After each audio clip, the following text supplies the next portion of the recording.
Hey there. Let's make this look pretty. Let's go into the brush palette and press P for polish and O for polish.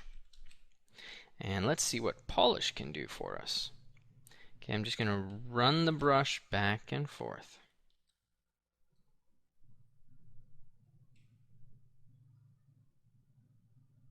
Back and forth. Back and forth. Okay. You can increase the Z intensity to increase this effect a little bit, but really it's a casual effect. But we want to get that upper eyelid. But remember, it's affecting everything right now, because how do we keep it from affecting certain parts? Well, we mask those parts out. So how do we mask out that eyeball? This is a really important process, right? Well, there's a really cool way. And I am going to introduce that to you now, but I'm going to ask that you put your brain back in gear, focus, because this confuses people. We're going to go to the move in the shelf at the top. Okay, and it's got this new fancy gizmo. Bear with me. Ignore the gizmo. Don't worry about this gizmo. But what we want to do is definitely not click on the gizmo, because then all kinds of crazy things happen. Alright, but just ignore it for the most part. And then I'm going to press Control on the eyeball. I'm going to press Control, click on the eyeball, and I'm going to drag to the rest of the body. And that's going to mask the body, and is going to free open the eye. Okay. If we do it the opposite, we press Control, we click on the head, and we go to the eyeball. Well, what do you know? We get exactly what we wanted.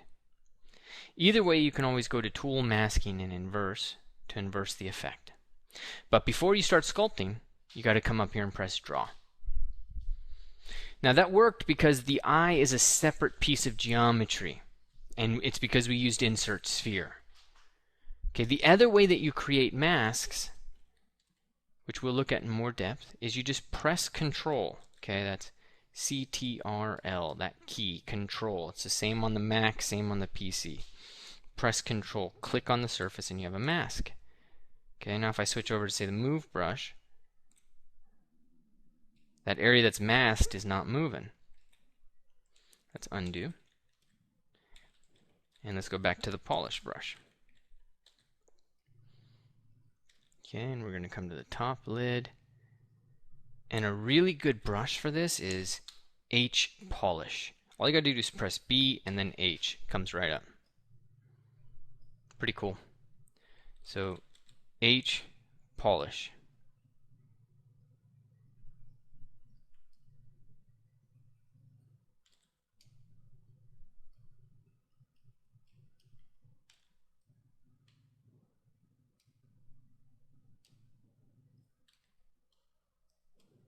Okay, BPO. I'm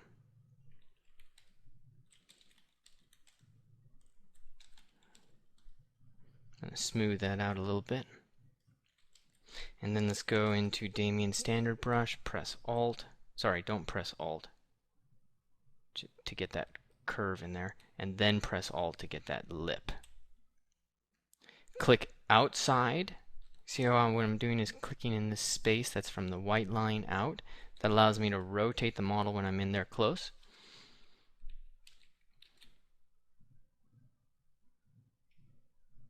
There you go.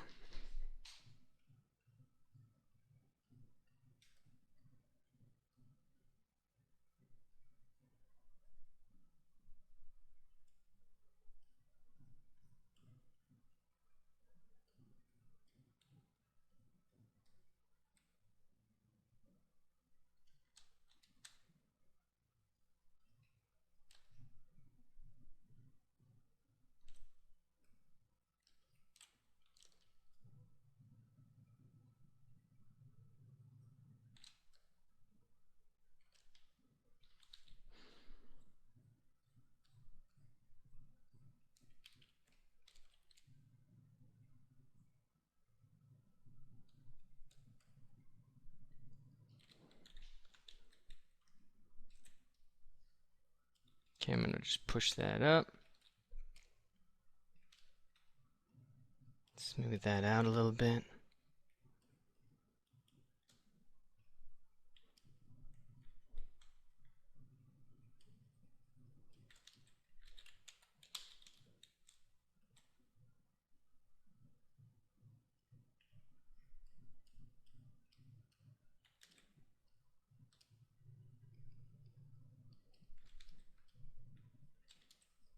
Okay, and we're starting to get a better eyeball in there, okay? I'm going to just press Alt with the move brush and get those eyelids to be a little thicker.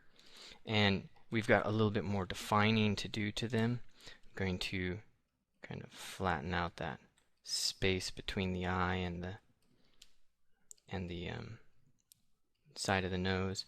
Get the lacrimal defined in there a little bit better. Get the nose just kind of a little blooming out. Get that frontal process of the maxilla with a little bit of volume. Not too much, but just a little bit to come out and around. Okay, and then come around and get that.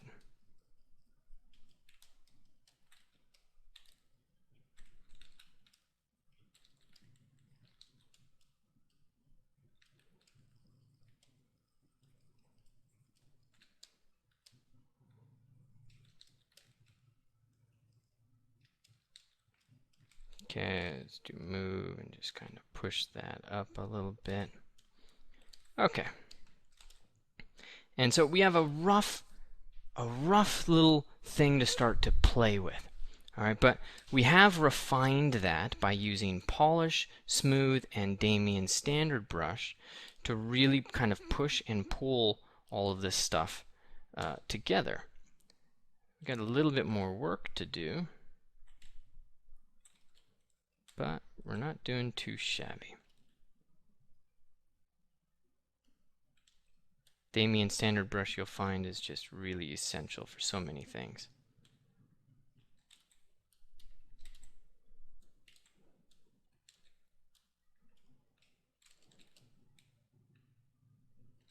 Okay. Now, we've got a lot more form, a lot more anatomy to work out. Okay, and some of that we can work out now. Some of that's going to take a little bit longer. But the most important thing is that you're getting control over the form and that you're starting to feel comfortable with how much control you're getting. Okay, and notice I'm using /3, but I'm pressing Alt. And that's giving me this edging.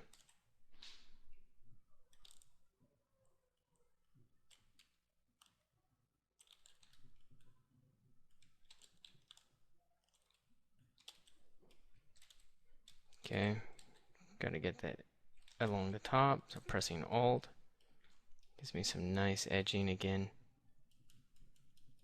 Alright, starting to get a little bit better results. Who knows what this guy is going to turn out to be? He's got his own future ahead of him. He needs some hair, he needs a whole bunch of things. I'm going to make him a little bit more gaunt with the move brush. I'm just going to emphasize those cheeks, right, and just pull that in. Now suddenly he's supermodel material.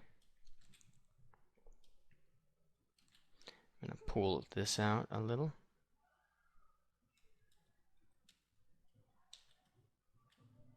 Yeah. Okay. Might want to pull that forward a little. Okay, and you see just a little bit of structure starts to really change things. Always amazes me. Just a little bit of structure does so much work. Now we're starting to get some character in there. I'm using Alt, I'm not even using Alt, so I'm using the move brush and I'm pushing and pushing along the screen and rotating. And by doing that, it's helping me create some really nice planes, which I'll probably want to continue throughout the whole model. So I'm quite happy with that.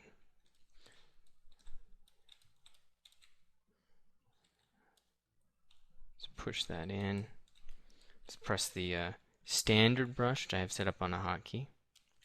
I just want that bottom nostril, just some indicator.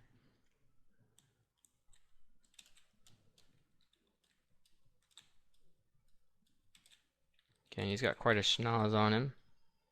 Start to take that in a bit if you wanted to. Perform some rhinoplasty. Drop the nostril further back so it's not so much of that nose. Okay, blunt the tip.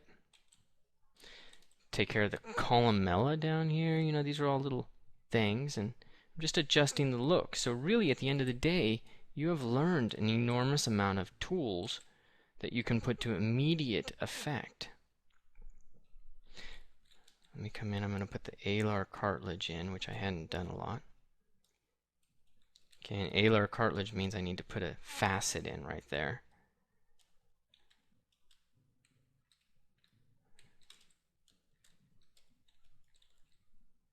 Start to blend that a little bit. That's just running the brush over it to blend it. That's not adding a whole bunch of form.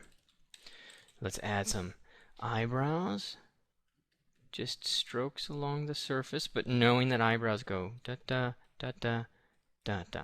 If you catch that directionality, you're going to be in great shape, only they're really tiny on this side. So, alright, we need a little bit of hair in there. Let's come in and separate the nostril, what they call the alar facial juncture. Let's give that a nice little dip in space, and then smooth it out. Just reinforce that nostril and some hard shape change there.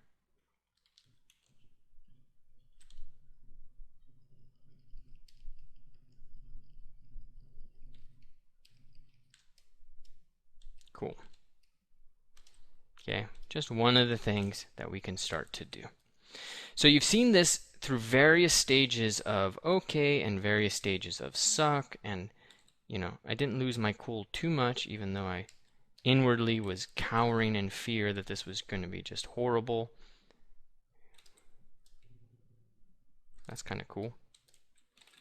Now that I have form in there, I can start to play. But it's turning out okay. Decent enough for a tutorial in front of you and to give you the sense that you can do this. You have the power. It is within your range. The tools are real simple. There are brush tools and then a few interface items. I haven't done a lot of them. Okay, there's a lot more that you could be doing. But we've done, you know, a decent amount. So I hope this has been useful for you. I hope this has helped you grow as a sculptor, and that there's a little bit in there for that anatomist in you. And I look forward to talking to you more. Take care.